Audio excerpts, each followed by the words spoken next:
Hi, in today's video I'm going to talk to you about sewing supplies. Well, actually I'm going to talk to you about the sewing supplies that you can use when you're sewing with kids. Now I've got lots of questions about needles and threads and fabric, and I hope that in this video I bust some of those myths and misconceptions that you've heard about what are the best sewing supplies for kids. So, the first supply I'm going to talk about is sewing needles. Now I've heard from lots of people that the best needles to use for kids are those large, thick, blunt needles because, well, that's the best needle for kids. Well, actually, no, they're not.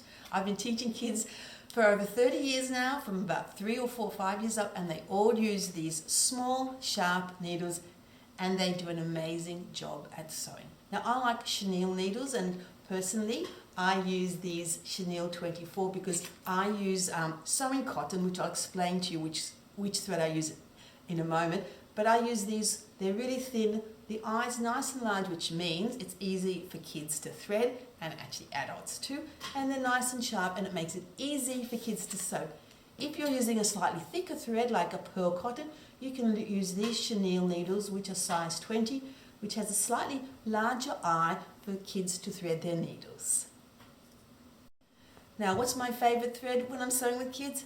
Actually, it's ordinary sewing thread. Now, I know lots of people like to use the thicker embroidery thread or pearl cotton, and they're great, but I prefer this ordinary sewing thread. Why? Because one, it's really easy for kids to thread because it's really thin and I can use a really small needle. Two, I like to double my thread over when I'm sewing, which means I can get the kids to double the thread over, tie a knot in the end, which means when they're sewing, the needle doesn't constantly pull off the thread. So my choice in sewing thread is just ordinary, everyday sewing thread. And what's my favorite fabric? Well, hands down, it's got to be felt. I love using felt with kids. Why? Well, it's soft. It's really cuddly. It doesn't fray. You don't have to turn it right side out. Lots of beautiful colors. But when you're choosing your felt, make sure that you choose a felt that's nice and soft. Some of those acrylic felts are a little bit hard and scratchy to use. I like using wool blend felt when I'm with my kids. If I'm working for myself with my own projects, I use 100% wool felt because I really love the feeling. But with kids, acrylic or wool blend is really great. But don't forget, test the felt to make sure that it's not hard and scratchy. And of course, scissors. Now, whoopsie-daisy. Now, sometimes people use kiddie scissors for kiddies. Well, let me tell you, kiddie scissors do not cut felt absolutely at all.